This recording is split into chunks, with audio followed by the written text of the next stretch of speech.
سمندر کے کنارے کھڑی ایک گاڑی میں بیٹھا اذان باہر کے مناظر کو دیکھ رہا تھا۔ وہ اس منظر کا بھرپور مزہ لے رہا تھا۔ ایک تیز رفتار گاڑی اس کی گاڑی کو جا لگی۔ گاڑی اتنے زور سے جا لگی تھی کہ اذان دروازے سے باہر جا گرا تھا۔ دوسری جانب سے ایک امیر باپ کی بیٹی ثنا نکلی۔ اذان کچھ کہے بغیر گاڑی میں بیٹھا اور جلدی سے گھر کی طرف گاڑی موڑ دی اور وہ بہت تیز گاڑی چلاتا ہوا گھر آیا۔ آتے ہی سیدھا اپنے کمرے میں جا لیٹا۔ ثنا دیکھتی ہی رہ گئی آخر وہ کدھر گیا تھا۔ اس نے آج کھانا بھی نہیں کھایا اور سو گیا تھا، لیکن ثنا رات 12 بجے تک اذان کے بارے میں سوتی رہی۔ آخر وہ کیوں کچھ کہے بغیر چلا گیا تھا۔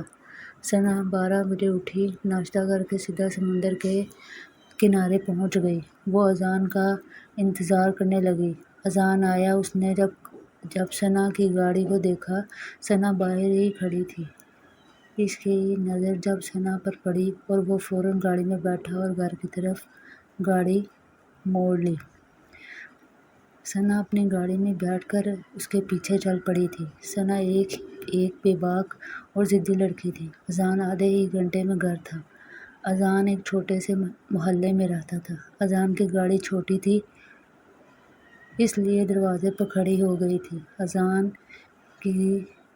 ثنا کی گاڑی بڑی ہونے کی وجہ سے گلی کے اندر جا نہ سکی، مگر اس نے دور سے ہی اذان کا گھر دیکھ لیا تھا۔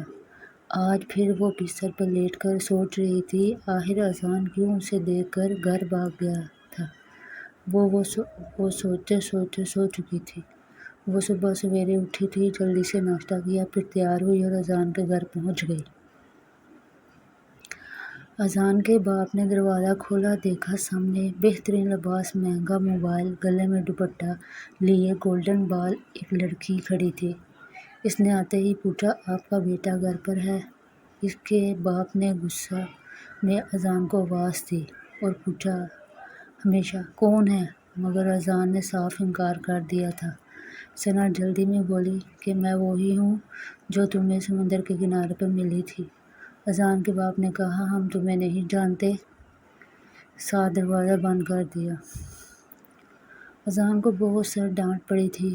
وہ کچھ دن سے سمندر کے کنارے نہیں آیا تھا، لیکن ثنا روز اس کا انتظار کرتی اور گھر چلی جاتی تھی۔ لیکن وہ ایک بار پھر اذان کے گھر میں آ گئی تھی۔ اذان گھر میں نہ تھا۔ آج تک کوئی لڑکا تک اذان کے گھر نہ آیا تھا اور یہ لڑکی ایک بار پھر اذان کے گھر تھی۔ اس نے اذان کے باپ کو بتایا کہ وہ اذان کی دوست ہے اور وہ ایک ساتھ پڑھتے ہیں۔ وہ جھوٹ پر جھوٹ بولتی جا رہی تھی، مگر اسے کیا پتہ تھا کہ آج اذان کی خیر نہیں ہے۔ اذان نے اسے اپنے گھر کے باہر سے نکلتے دیکھا تھا۔ اس کے باپ نے آتے ہی مارا۔ وہ اپنی ماں کو یاد کرتا اور گھنٹوں رویا تھا۔ اذان ہر سال اول آتا تھا۔ وہ ڈرتا تھا اپنے باپ سے۔ اذان کچھ دن سے کالج نہیں گیا تھا۔ ذیشان اذان کا بہترین دوست تھا۔ ثنا اس کے کالج گئی۔ ذیشان نے بتایا کہ اذان کے باپ نے اذان کو ایک لڑکی کی وجہ سے بری طرح مارا ہے۔ وہ جان گئی تھی کہ وہ لڑکی میں ہی ہوں۔ اسے آج اذان پر بے حد پیار آیا تھا۔ وہ امیر باپ کی بیٹی تھی۔ ثنا کو آج تک کسی نے ہاتھ تک نہ لگایا تھا۔ وہ ثنا سے ملنا چاہتی تھی، کسی بھی حال میں۔ وہ اذان سے ملنا چاہتی تھی، کسی بھی حال میں۔ وہ 2 دن تک اذان کے لیے روتی رہی۔ اس کا باپ ثنا کو اس حال میں نہیں دیکھ سکتا تھا۔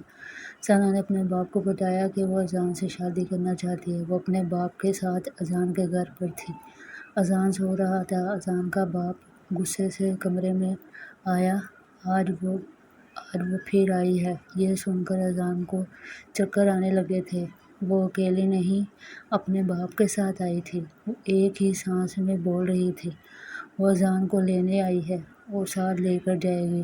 اذان اس کو جانتا بھی نہیں تھا۔ وہ حیران اور پریشان تھا، مگر ثنا نے اس سے شادی کرنے کی ضد لگا رکھی تھی۔ اذان کے باپ نے یہ رشتہ قبول کیا اور جلد ہی اذان کی شادی ہو گئی تھی۔ وہ ڈاکٹر بننا چاہتا تھا، مگر وہ باپ کے سامنے کیا بولتا ہے۔ آج اس کی شادی تھی۔ وہ چپ تھا۔ نکاح ہوا۔ اذان گھر آتے ہی ثنا نے شور ڈال رکھا تھا۔ اذان بیڈ کو ٹیک لگا سوچ رہا تھا، یہ کیوں میرے گھر آ گئی ہے؟ وہ کافی دیر تک سوتا رہا۔ پھر وہ دن بھر کی تھکن کے بعد سو گیا تھا۔ لیکن ثنا اس گرمی میں کیسے سوتی؟ وہ رات بھر نہ سوئی تھی۔ اذان نے اسے بات تک نہ کی تھی۔ اذان صبح اٹھا، ثنا کو دیکھا، وہ سو رہی تھی۔ شام کو ولیمہ ہوا۔ آج ثنا حد سے زیادہ پیاری لگ رہی تھی۔ اس نے گھر آتے ہی کمرے میں چلی گئی تھی، لیکن اذان سمندر کے کنارے پر چلا گیا تھا۔ وہ گھر واپس آ گیا تو ثنا اس کا انتظار کر رہی تھی۔ ثنا رات بھر باتیں کرتی رہی۔ اذان اس کی ہر بات پر مسکرا رہا تھا۔ اس کے گھر میں آنے سے رونق آ گئی تھی۔ اس نے 2 ہی دن میں اذان کے باپ کو سیدھا کر دیا تھا۔ اذان ایک کامیاب ڈاکٹر بن گیا۔ ثنا نے ساتھ کی وجہ سے اذان کے گھر بیٹا پیدا ہوا۔ اذان نے اتنا پیار دیا، اسے کبھی اتنا پیار نہ ملا تھا۔ ماں کے جانے کے بعد وہ باپ کے ہوتے ہوئے اکیلا تھا، مگر ثنا کے پیار نے اسے زندگی دی تھی۔ وہ ہنستا تھا۔ وہ اپنے بیٹے اور ثنا کے ساتھ بہت خوش تھا۔